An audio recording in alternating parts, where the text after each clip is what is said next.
the University of Washington Computer Science and Engineering Distinguished Lecture Series. I want to welcome you to the third from the last CSE Distinguished Lecture of the quarter. I'll say more about that in a minute. It's a real pleasure to welcome Alan Eustace. This is a not particularly computer science talk, and I'm delighted at the diversity of the audience here. Alan, give you a bit of background. He grew up near Orlando. The claim is that he put himself through college selling popcorn at Fantasyland. I don't know if that's true or not. He spent 15 years at Digital Equipment Corporation, eventually running their Western Research Lab. DEC is where all of the great engineers of Alan's generation worked. In 2002, he, after several acquisitions, Compaq, HP, things like that, moved to Google in, I think, its fourth year. So this was around the time that our alums, Jeff Dean and Shun-Tak Leung, moved there, and eventually became Senior Vice President of Engineering and then of Knowledge at Google. And then a couple years ago, he left Google and decided that he would take a balloon into the stratosphere and jump out, trusting gravity to pull him in the right direction. And that's what he's here to talk about today. It's an amazing feat. I do want to, before we welcome Alan, remind you that Thursday we have Jeanette Wing, and next Thursday we have John Markoff from New York Times about his new book about AI. So please attend both of those too. Alan Eustace, welcome to UW. Thanks, Ed. Okay, so the only correction to that is I did all of this while I was working at Google. I took a sabbatical for like 3 months. It turned out not to be very efficient. And so when I finished the project, the entire time I worked at Google. And so anyway, so I want to talk to you about stratospheric exploration. And I grew up in, I was born in 1956. I grew up in the 60s. My dad was an aerospace engineer. I watched all the Apollo launches. If you were a kid growing up when I did, everybody wanted to be an astronaut. That was where all the action was. Unfortunately, there were very few astronaut slots. So, when I got into my 40s and 50s, my chances, I thought, of ever seeing this kind of view were, I thought, over. But then, through a strange twist of faith, I ended up actually getting a view like this. This is from the International Space Station. But as you'll see in the videos, the view I got is very much the same. Darkness of space, beautiful atmosphere below, the Earth below that. So anyway, most people that try to get up there have ever been up in the stratosphere do it like this. They do it with a rocket and a capsule. Rockets are extremely expensive and hard to come by. I couldn't afford a rocket. Capsules are nice in some sense, but if you look at the history of stratosphere and balloons up in the stratosphere and skydiving into the stratosphere, capsules have a lot of problems. First, they're big, they're heavy, and they also have an interface between you and the capsule, which you need to break before you decide to descend. And that interface has actually caused lots of problems in the past. And so I actually got the inspiration from a completely different form of transportation, and that's scuba diving. So what's really nice about scuba diving is you've got everything you need right there. You've got this tank that provides all your oxygen. You've got a wetsuit that provides protection from the ocean. Everything you need is there. And the experience of scuba diving is very different from the experience in, say, a submarine. Submarine, little porthole, you look out, you might see a few things, might see a fish wander by, but if you're scuba diving, you see everything. And that's why I was so interested in scuba diving as an analogy. It's also lighter, in many ways it's safer. So what would scuba diving look like if you were trying to do it in the stratosphere? Now there's one complication, and that's my family here. It's my wife, Kathy, daughter Caitlin, and daughter Emily. They were not as excited about me going into the stratosphere as I was. And you can see why, kind of. I mean, I looked at it as a technical problem, right? I looked at every system. I knew every system. I understood it. I had redundancy on every system. I understood how the things. We'd run 250 tests. I was certain that everything was completely safe. Now, she looked at it, and she asked a couple of questions, 2 questions. The first was, how many people have done it before? It's like, well, it's a world record, and it's a scuba diving in the stratosphere. Nobody's done it before. So she gets a big smile on her face, and she goes, okay, how many people have died or been injured trying to do it? Uh-oh. That number is not 0. And so the combination caused me a lot of problems. But we worked our way through it, and in the end, she would let me do it on one condition, which was that she doesn't want to clean up the mess that I create should something happen, okay? So she gave me a list of 11 things that I needed to do before I went off and did this thing. Now, some of them were obvious, like a will. I have to write a will. Some are advanced directives. If I'm hurt but don't really die, what do I do? Some of them are not as obvious, like, you know, I have to get in better shape than I currently am. And so some were like that. Some of them were super hard, like, you know, I don't want to be the person that's responsible for all the arrangements that happen should something happen to you. So I had to get my best friend you know, that lives in the same city, a guy named Patrick Pichette, who's the CFO of Google, so a very, very responsible adult. And he was responsible for all planning, and I thank him for that. I gave him a check, and I hoped he would never have to catch this check to basically do all the receptions and things like that. So we were all set. And then, you know, the list continued. Call trees for the folks, all this kind of stuff. I had to do all those things. And the last item on the list, the one that she thought was going to actually cause me the most problem, which is I had to do videos for the kids saying why I thought this was so important to be shown to them in the event that anything happened. And it's like, boy, those were hard to do. But you know, I'm a pilot, I'm an engineer, right? If you give me a list of 11 things, I'll just plow through number 1, number 2, number 3. And in the end, she let me go ahead. And I think she let me go ahead not because she wasn't worried, because she was horribly worried, but because she saw how excited I got. Every time I came back from one of these tests, I had this big grin on my face. We had solved these really hard problems. The team was really cohesive.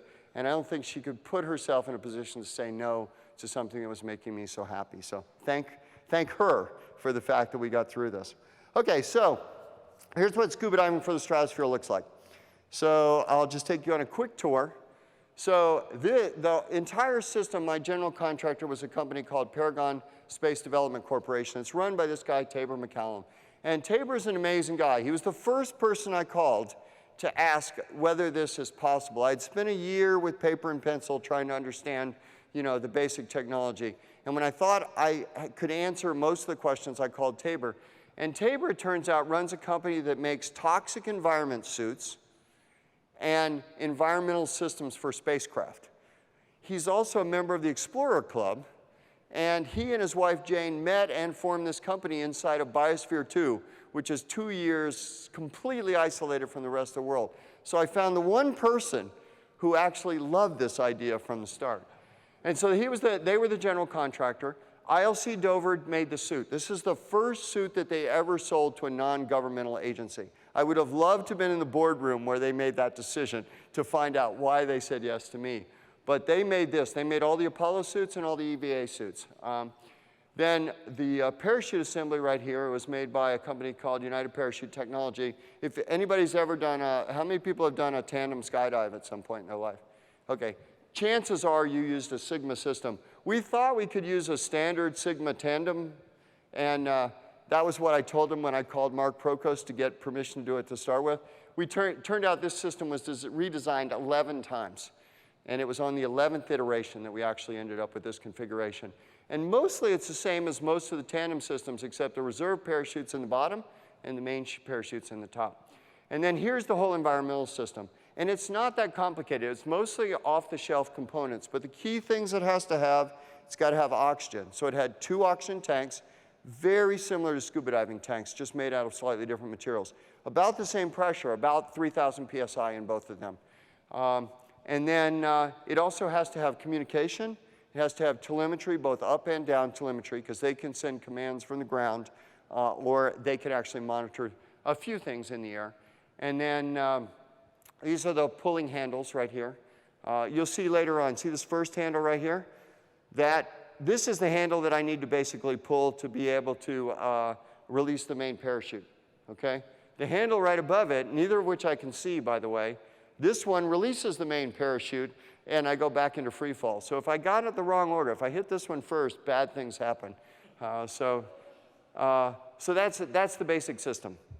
And right up here, you'll see a spool, and this is the Drogue spool. And later on, I'll tell you a lot about the Drogue. I'll show you some high-speed photography. But remember, it's a disc right here. It's a spool, and it sits right over top of me. Okay? That's what scuba diving for the stratosphere looks like. Now what I want to do is take you through a bunch of hard problems. How do you solve all the many issues that I'm going to run into to build scuba diving for the stratosphere? And let's start with the first one. This is, if you look at the previous thing, right here is a bubble. And if I tell you that bubble has 100% oxygen in it, okay, then why on earth am I wearing an oxygen mask? Okay? And if you look at all the Apollo suits or the Russian spacesuits, they don't have an oxygen mask underneath their bubble. And so why do you need that? Well, the answer is it's not really an oxygen mask. It's really, the oxygen comes in through a little flap on the side. So when I breathe in, I get the oxygen that's already enveloping me. What that mask is doing is rerouting the exhale, which is all the carbon dioxide, into the lower half of the suit, and all the moisture into the lower half suit. And that's really important because if the moisture were to collect on that bubble and then freeze, then I couldn't see anything, right? So moisture and CO2 are the two most important things, and by putting them in the lower half of the suit, they go away. So how does the lower half of the suit get separated from the upper half of the suit? And if you look really closely here, this is a rubber neck dam. Goes around like this, and you can barely talk after it. And it's like the necktie of death kind of thing. And it's what separates the lower half of the suit and the upper half of the suit. And so on many other systems that people have tried to use for stratosphere, they've used a heated faceplate, or they've used very high rates of oxygen coming through to solve those two problems. But neither of those works well in the stratosphere for the kinds of things I'm doing. So that's the first problem. Second problem, temperature. So how do you figure, it gets down, even on my attempt, we registered minus 108 degrees Fahrenheit. So super cold. Even for Seattle people, that would be considered cold, right? So how do you test that? Well, you know, there are expensive chambers that you can rent and stuff like that, but we knew this was a hard test. So we actually bought a refrigerator, that's that, and then we bought, right over here, liquid nitrogen.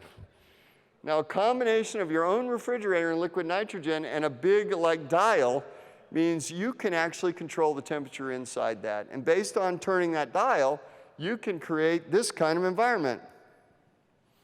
So here's all the liquid nitrogen. It actually came on here. There's some giant fans that are used to circulate that. But now you can control that temperature pretty closely. But the question is, what temperature do you control to? Okay? And I'll say right now that this was one of our most over-designed systems. We ran this test 5 times. We put it down to minus 80 degrees Fahrenheit. And the reason we thought we could do minus 80 is because there are, even though it's really cold, there are very few molecules out there. So conduction doesn't really happen very much. And so we ran it over and over. I had to be in this, I can't even tell you how many times I was in this test with lots of different possible failures. But when it turned out for the regular jump, when we got up to 80,000 feet, I turned off the heater completely because there are so few molecules out there that you're actually in thermal equilibrium after about 80,000 feet. So I froze in these tests, but I was really comfortable on the jump itself. Okay, so we solved that problem. How many people saw the Red Bull attempt? You know, Felix Baumgarten thing? Okay, so you probably remember this scene, but I'll just do a quick review here. This is what happened when Felix left. Things look really good right now. He's spinning a little bit this way, but he stops that. But then he starts going the other way. And then he starts getting more the other way.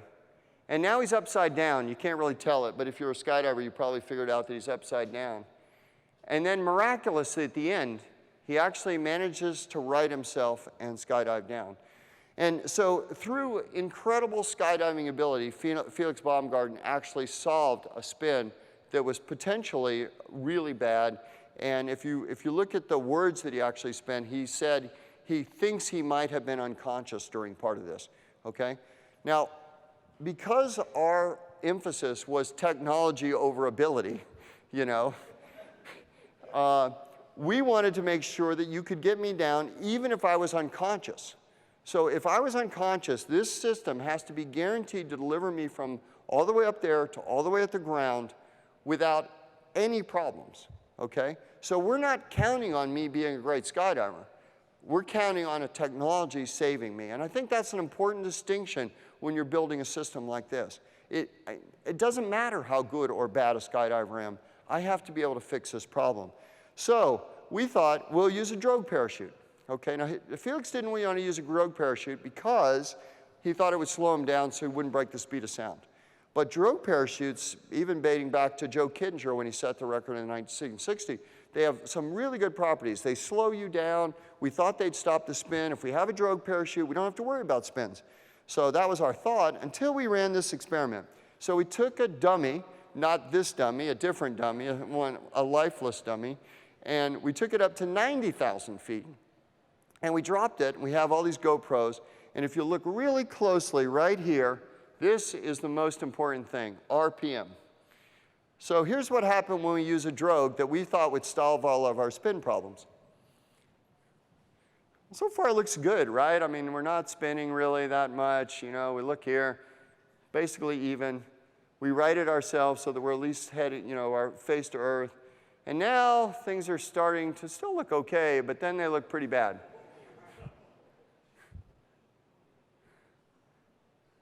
Okay, now they're looking really bad. Okay, so pretty soon we realized a Drogue by itself is not going to solve our spin problem. And even though it does slow us down a little bit, it actually creates this perfect surface at which you can spin about. And we were guaranteed that we had to take an unconscious jumper and get them all the way to the ground.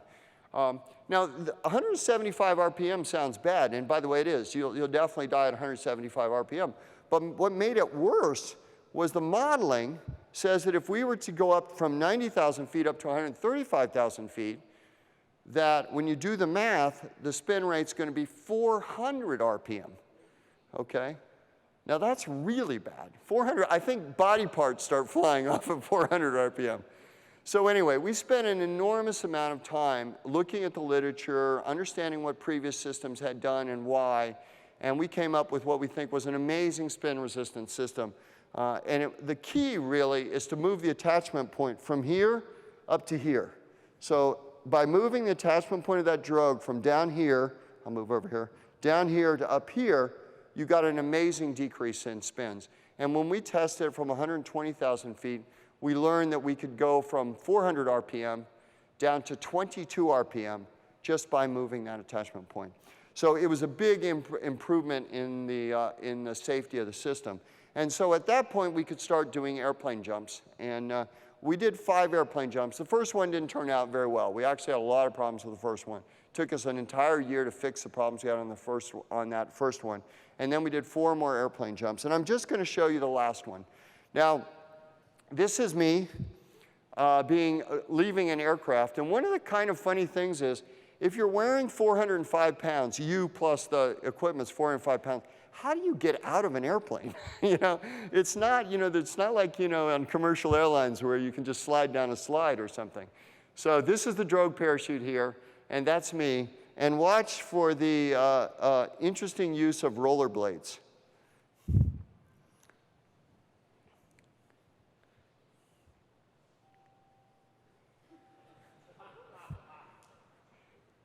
Now you'll see me bobbing up and down. That was the price I paid for the spin resistance.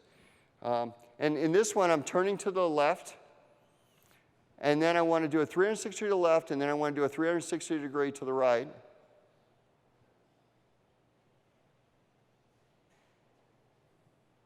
And for those skydivers, you'll notice that the arm movements that I need are exactly the opposite of what you would do in normal skydiving, which took us about 3 jumps to figure out. It's slightly complicated. In normal skydiving, if I was to do this, I would turn this way. And then if I do this, I'd turn this way. What we think is what really happens is when I do this, I actually turn myself. I expose a flat layer of that to air coming up, and it actually moves me in that direction. It's kind of like a trim tab on an airplane and how it affects things. And so I think that's what happened. So anyway, you can see I made it through that jump. Things worked really well. We're ready for the next phase, which is balloon jumps. So let me just take you through a balloon. This is we did 3 balloon jumps, one from 57,000 feet, one from 105,000 feet, and one from 135,000 feet. This is the middle jump, or the middle balloon, 105,000 feet, but the other one's too big, and this gives you a much better idea of what's happening. So up here is an aerostat that's telling what the weather is like at the top of the balloon, what will be the top of the balloon. And now you can see this is the helium truck. It filled this bubble up with helium. You can see this is a collar that holds it together. And this whole train right here, as the balloon goes up, is going to expand with helium. So the higher you get, the less the pressure on the outside, and the pressure on the inside stays constant, so it expands to fill the whole thing. And then this orange part, which you'll see in just a second, this will be normal speed right here. I sped it up at the beginning.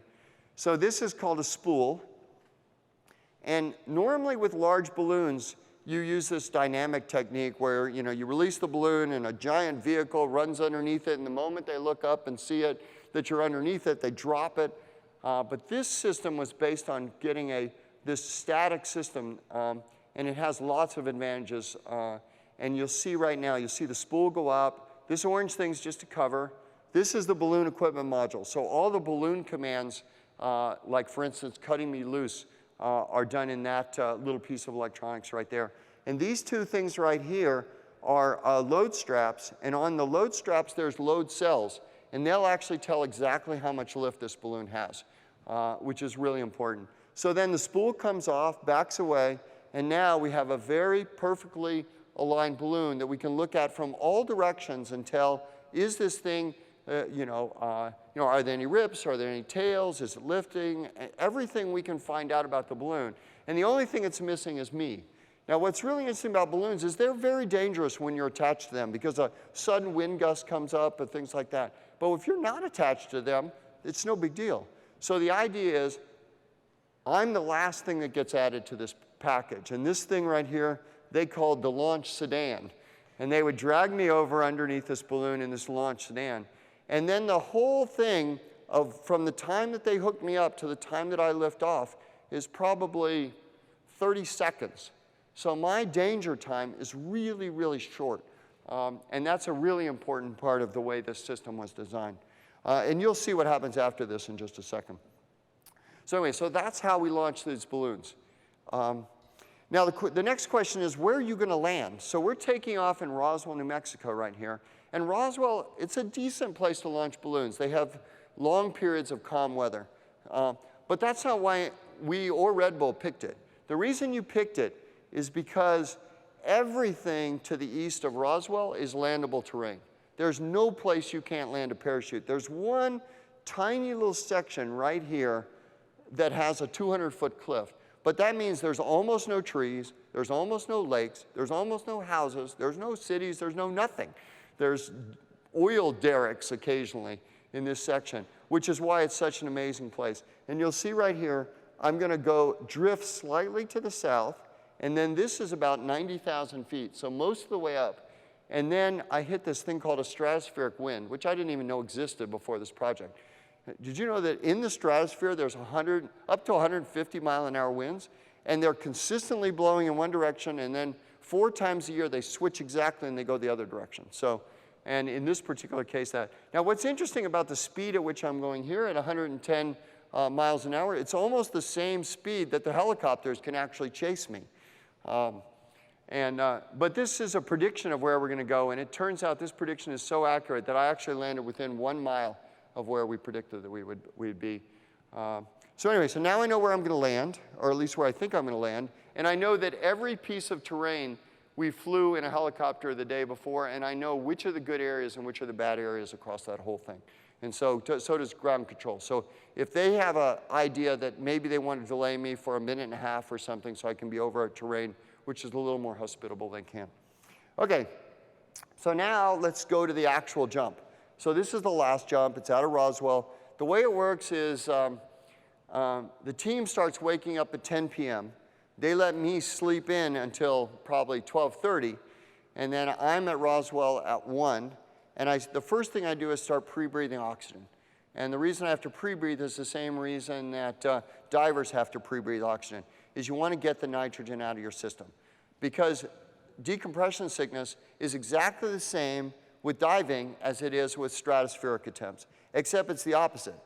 On the way up, you expose yourself to bubble formation in your blood, and on the way down, it gets better. So the good news is, in stratospheric skydiving, it's great. So if you go up and you experience DCS, what you do is you want to come back down.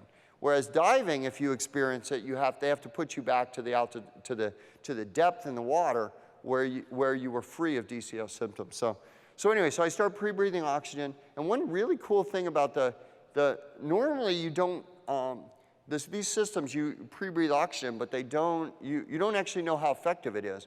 So the brilliant engineers on my team had this great idea. Why don't we take the exhales from the mask and route that through a mass spectrometer and actually measure nitrogen in that? And then if they see any leak at all, it will be reflected in the exhale, and so they can actually do mask adjustments. First time to my knowledge anybody has actually looked at the outgassing of people to decide whether the mask is very effective. So anyway, 1 in the morning is when I start pre-breathing, something like that, maybe 1:30. And then you'll see me putting on the suit and doing other things here. So this is our favorite helium truck here. This is them putting on the mask, putting on the suit. It takes about an hour and a half to put on the suit. It's more complicated than you can imagine. So this is me going out to the launch area. The astronauts get this beautiful air conditioning van. I get the front loader to take me out there. So you can see this balloon's really high. This is Dave Jordan. He was the head of Chase. And what he did, his job was right then was to talk to the FAA, and they cleared out 15 miles of airspace for only me. So that's a real launch. You can see me waving with my left hand. The previous jump I waved with my right hand. That was precariously close to the emergency cutaway handle right there. My team banned me from using my right hand for anything.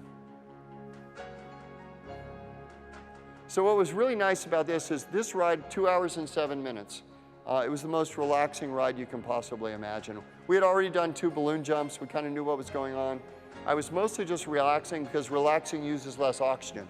But also I was practicing, the emergency procedures that I had to go through. And just if this didn't work, try this. If this didn't work, try that. But it was gorgeous. Here's a good example. I'm probably at 15,000, 18,000 feet, and I'm right over the airport.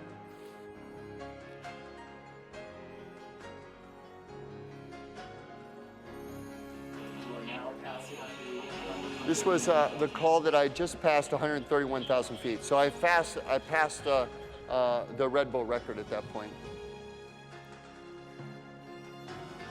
And now you can really start to see just, the beautiful Earth below. You can see the darkness of space. You'll see a picture. You can see patchy ground fog. We were a little worried about that. Luckily, it wasn't under me.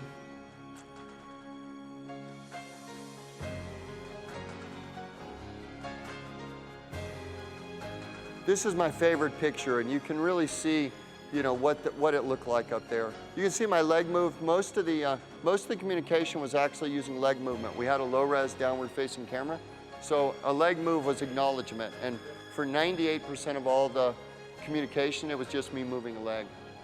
This is mission control right there, and my flight director is right there, Sebastian Batia.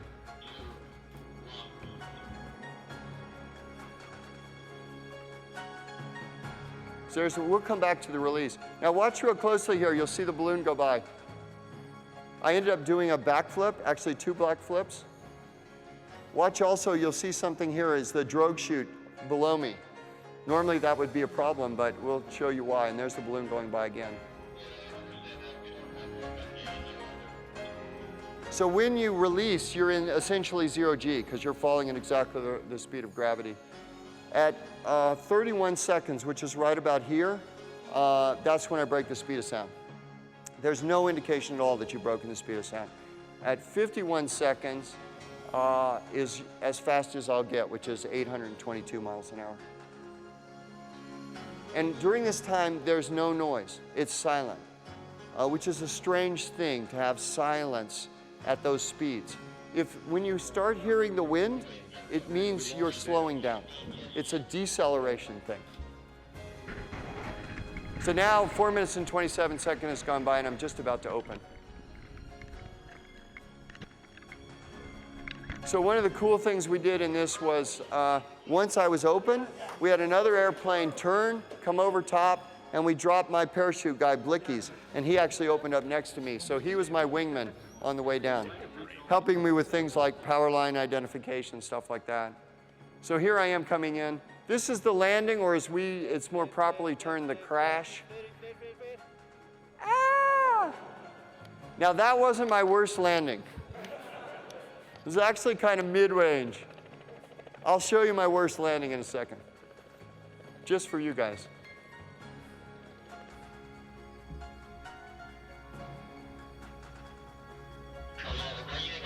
So that's when they found I was fine. And it was funny, I saw this, not this part, but watch the next piece. This is mission control.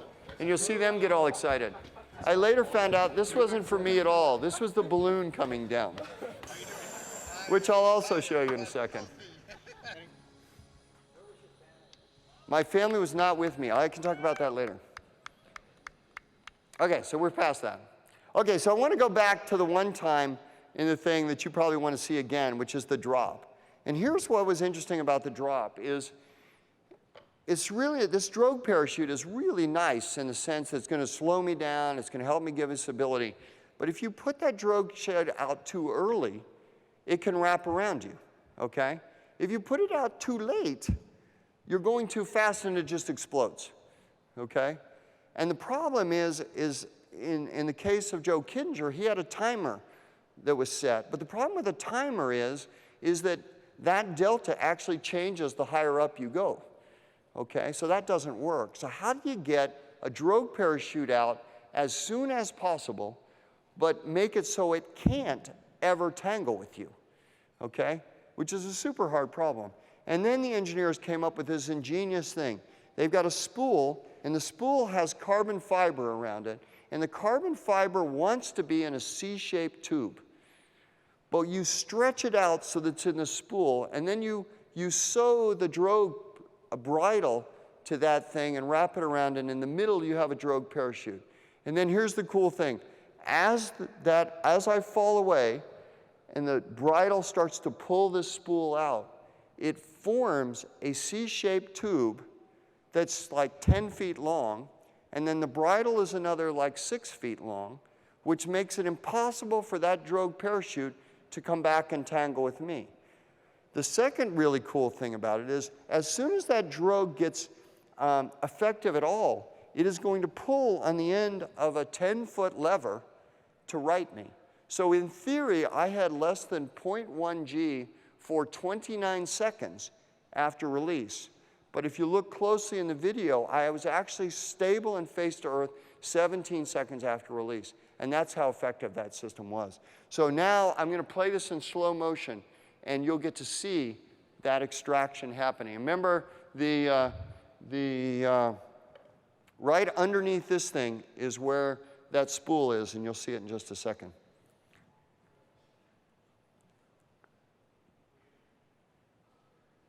So here's the spool, and watch this. This is the pipe that's getting extruded, and that's the Drogue bridle right next to it. And next comes out the Drogue. So at that point, I've got a solid object. I've got a Drogue parachute that's right here. So remember in the other thing, the Drogue was below me? That could have caused a real problem. When Joe Kittinger, he made his first jump in like he actually made 3 jumps. And the very first one, he tried to get out of his capsule. He couldn't get out because the expansion coefficient of the box that he was sitting on basically froze in his seat. So he's struggling to get out of that box. He sets off his timer, which is 15 seconds. He gets to the edge. He leaves. The timer goes off. The Drogue comes out. It wraps around his neck, causes him to go into a spin. He wakes up unconscious on the desert floor because of an automatic opener that came off. And then, just to show how amazing Joe Kittinger is, he went on to make 2 more jumps. But this system kind of revolutionized that. You can actually get a Drogue parachute out as fast as you possibly can. Okay, so we got a Drogue parachute out. I wanted to go back to my landing. Now, the interesting thing about landing is all my practice jumps, I was perfect, okay? Because the toggles are here, and I have this range of motion, okay?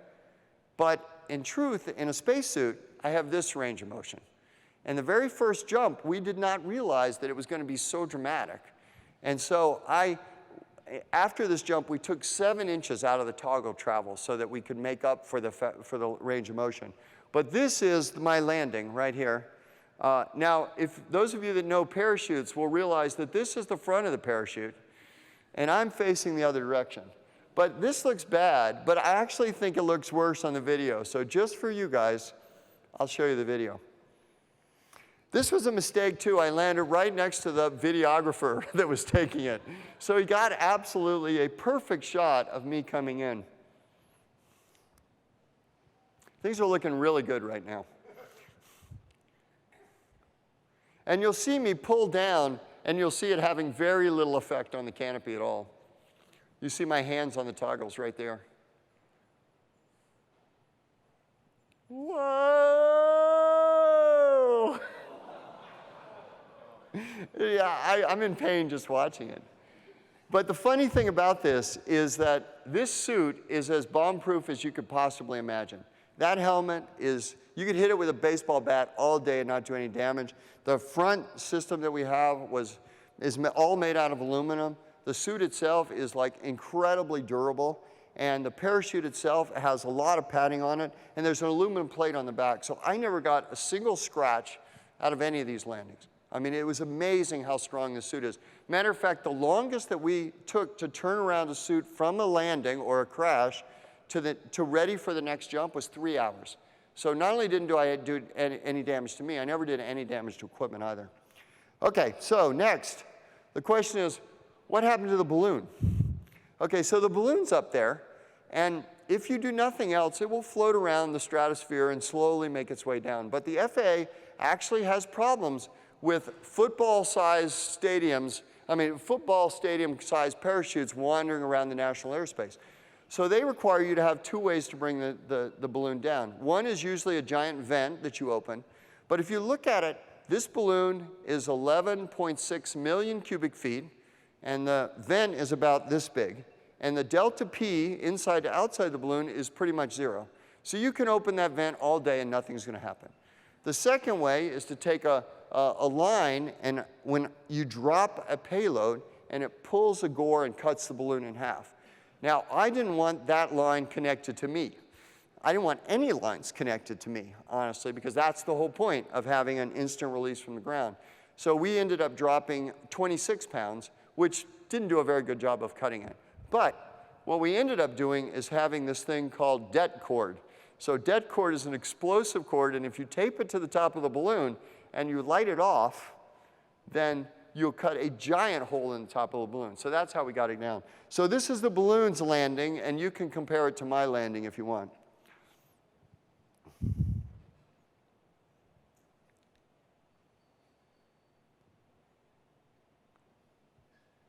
I actually think it did a better job than I did, probably. And this is what it looks like when it's on the ground. A couple of the teammates there. So anyway, this is, I just want to say a few things about the team here, because the team was amazing. I mean, I'm a computer scientist, 57 years old. Well, how often do you get a chance to, work with the best people in suit design? You get to work with the best meteorologists, the best balloon people, the best environmental systems people, the best doctors, and learn an incredible amount about a lot of things. Also the best pilots. We had a ton of pilots that were involved in this process. So for me, I mean, the record was nice, and proving that you could jump from the stratosphere, that was nice. But the thing that's going to be enduring for me is just the amazing people that I got to work with. So anyway, with that, I'll open up to questions.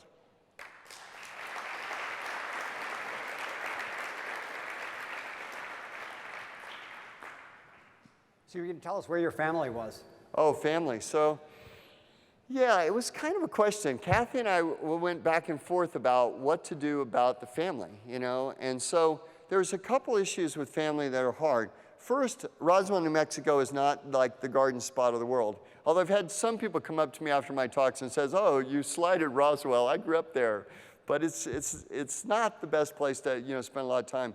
And then balloon launches have lots of potential problems. Like we tried to launch on Sunday before, and it didn't, we had some technical issues and we had to wait a week. So that wouldn't have worked out well with either the family or the kids. But the biggest thing is my wife did not want, if there was any problems, for them to actually witness it, And so she and I both decided, and we talked to a lot of experts in the area. So they were on the end of a text chain. And so there were 30 people on a text chain getting updates all the time. Picture texts were being sent to this group. Probably about 30 people were on that group. And so they were seeing as it went. And both of my kids were allowed to take their phones into school and were allowed to watch that text as they actually happened. And their teachers were all informed that this was going on and to be careful and to watch out for them. So anyway, but that's how it happened. It was a conscious decision. But I will say it was a funny story. 2 of my 3 sisters, I told my sisters not to come, that I just wanted to be the team. And my sister said, Alan, well, 2 of my 3 sisters said, Alan, we're going to be there whether you let us or not. The only question is whether we're outside the chain link fence or inside the chain link fence. But one of my sisters couldn't come. She stayed in Orlando. And it was the weirdest coincidence. I get a text from her. That night, we're all drinking margaritas at a local Mexican place. And she says, you'll never guess who I'm sitting with. And I said, no, I have no idea. She said, I'm standing next to Colonel Joe Kittinger, the guy who set the record in 1960. And it's like, no way. So then she sends me a picture of her and Colonel Joe Kittinger. She sends me a picture of his business card and had me call him the next day. And so, kind of the circle is complete between the two. And her story is she almost never goes in this bar. His story is he almost never goes in this bar. But the 2 of them happen to be there on exactly the same night. And my sister told the person behind the bar that her brother had just broken it. And the person behind the bar says, you'll never believe it, but that's Colonel Joe Kittinger. And the end of the story is, I had promised to meet him for beer sometime next time I'm in Orlando because that's where my family is.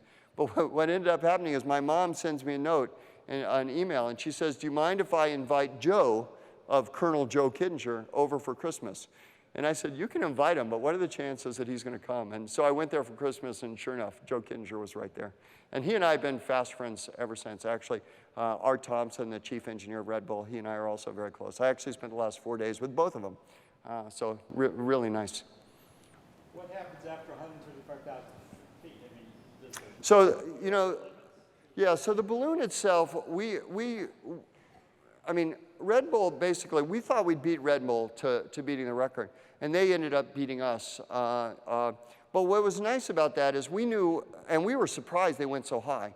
Taking a 32,000-pound capsule up to 128,000 feet is a super amazing feat because it requires an enormous balloon, 29 million cubic feet. But the good news is, since we were lifting such a smaller mass, 600 cubic feet plus the weight of the balloon, that we could use a much smaller balloon to go a lot higher. So normally, every time you go 10,000 feet up, you have to double the balloon size. So for them to get to us, they would have had to have a 50 or 60 million cubic foot balloon. But for us to get to that same altitude only required 11.6 million cubic feet. So we could just kind of stand around, twiddle our thumbs, wait for them to set a record, and then whatever it is, we just ordered a balloon that would go higher. So it was actually pretty easy from that point of view. Go ahead, back there. So you mentioned that early on how you saw a similar thing with scuba diving in space. Yeah. I was thinking, in scuba diving, the machinery is built to keep the water out. Yes. In space, the machinery is built to keep everything in. So is there kind of a difference in feeling in terms of claustrophobia versus... Yeah, no, that's a really good thing. Well, Red Bull, Felix, it's well known that he was very claustrophobic in the soup and had to go to a psychologist for a long time to get used to it. I never was really that worried. It is kind of a weird environment to be inside. I'll give you one example of weirdness. So how does a suit get pressurized? And I always thought they'd just hook up, like the oxygen to it and blow itself up. But that's not how it works. The way you blow up a suit is you breathe out. You blow up a spacesuit from the inside. And then when it gets to the right pressure, then a valve called a dual suit controller actually releases the pressure when it gets above that. So you're blowing up a balloon from the inside, which was, I don't know, fascinating to me. But I never really felt claustrophobic in it. I mean, it was, it's actually pretty darn comfortable. It's not comfortable to do things in it. You know, like when you first get in a spacesuit, you want to reach over to grab something, and you can't do it. Like, even in these are the best, most mobile spacesuits in the whole world, and I was at a pressure which even most of the space shuttle astronauts and stuff, they use 4.2 or 4.3 psi, but the DCS risk, those risks go way up at that pressure, and so we ended up going to the highest pressure that any American suit had ever been pressurized to, which was 5.4 psi. And at those pressures, things get really hard to move. And so to reach there, you have to move your elbow up, move your arm out, you push up. It almost feels like a robotics problem. But after 70, 80 hours in the suit, you become used to it. So anyway, no big deal. Very comfortable, it turns out. Go ahead. I'm curious about whether there are going to be future uses for that suit. And a lot of people have talked about space diving. Yeah. You go up in a rocket or something, and then you dive down like in Star Trek. Yeah, no. So the question is, what else would you do with the suit? So I wanted to use the suit to set like a zillion records. I was really excited about it because once you have the suit, you can do anything. You know, it's like if you wanted to do the highest hang gliding trip, just take a tandem hang glider, go up there, use the suit, steer yourself down, land. If you want to do the highest balloon flight. Now, I have the highest balloon flight, but it doesn't count as a balloon record because I didn't land with the balloon, And so if I wanted to do that, I could do it. If I just wanted to do research up there and just hang out for a while and come back down, I could have done that. And we were limited to about 4 or 5 hours of oxygen. But if you redesign the suit, we do it with liquid oxygen, and then it could be there for a long time. And then why do spacecraft actually, why do they actually have a pressurized capsule anyway? Why not just use the suit, not pressurize the capsule, and then save themselves a lot of time and weight and stuff like that? So I had lots of ideas. But I had 3 problems. The first was my wife had banned me from doing anything extremely dangerous from now on, and that was considered extremely dangerous. So that was the first problem. The second problem is my suit is in the Smithsonian. Now it's not on display, but they've taken it in and they will eventually display it. So I no longer have this suit. And then the third problem is my team, I think, got so excited about being in the stratosphere that they formed a space tourism company using balloons, and they're not going to do it with scuba diving, but they're going to do it with a pressurized capsule. But the same system, take people up to 100,000 feet, let them see the view. But the cool thing is what they're doing is they're putting basically a fully open parachute, a parafoil underneath, so that when you're released, you don't have to go past the speed of sound. You'll just gently come back to Earth using that. So anyway, I don't have a team, I don't have a suit, and my wife would divorce me. Is that enough reasons why I can't do the second one? Other than that, I'm set. Go ahead. What's the reason that both the parachute release and the free fall are both operated by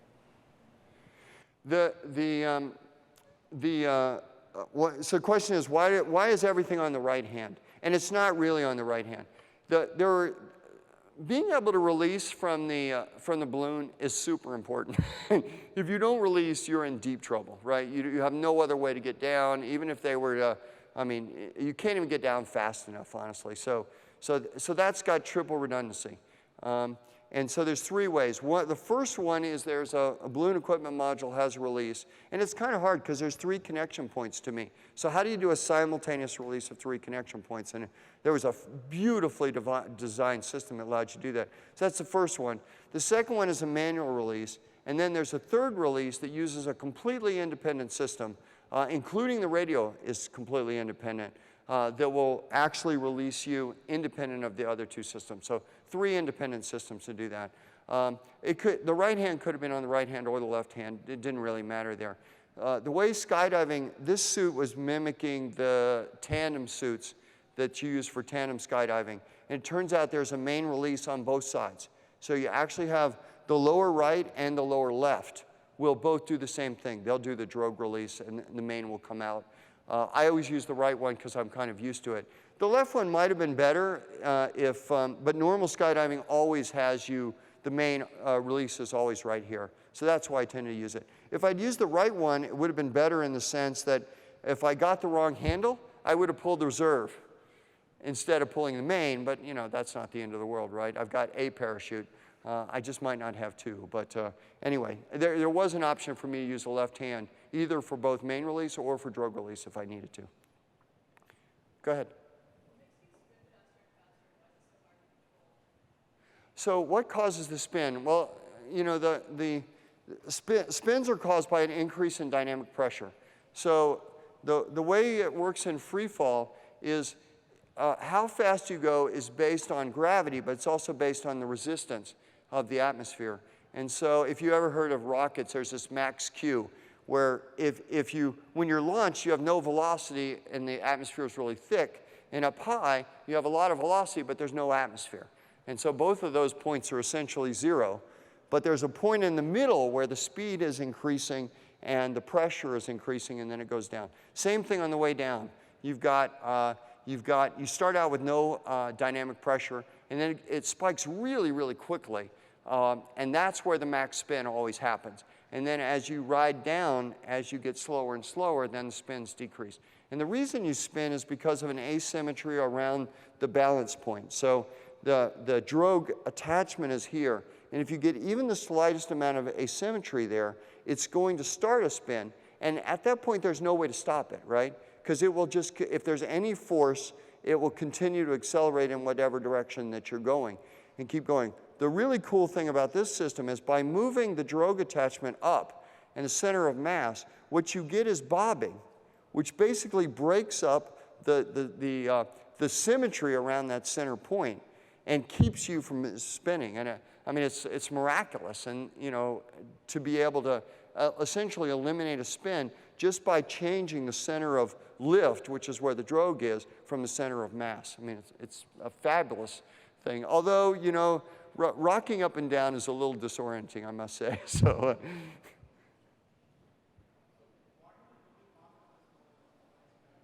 Hold on, I couldn't quite hear you.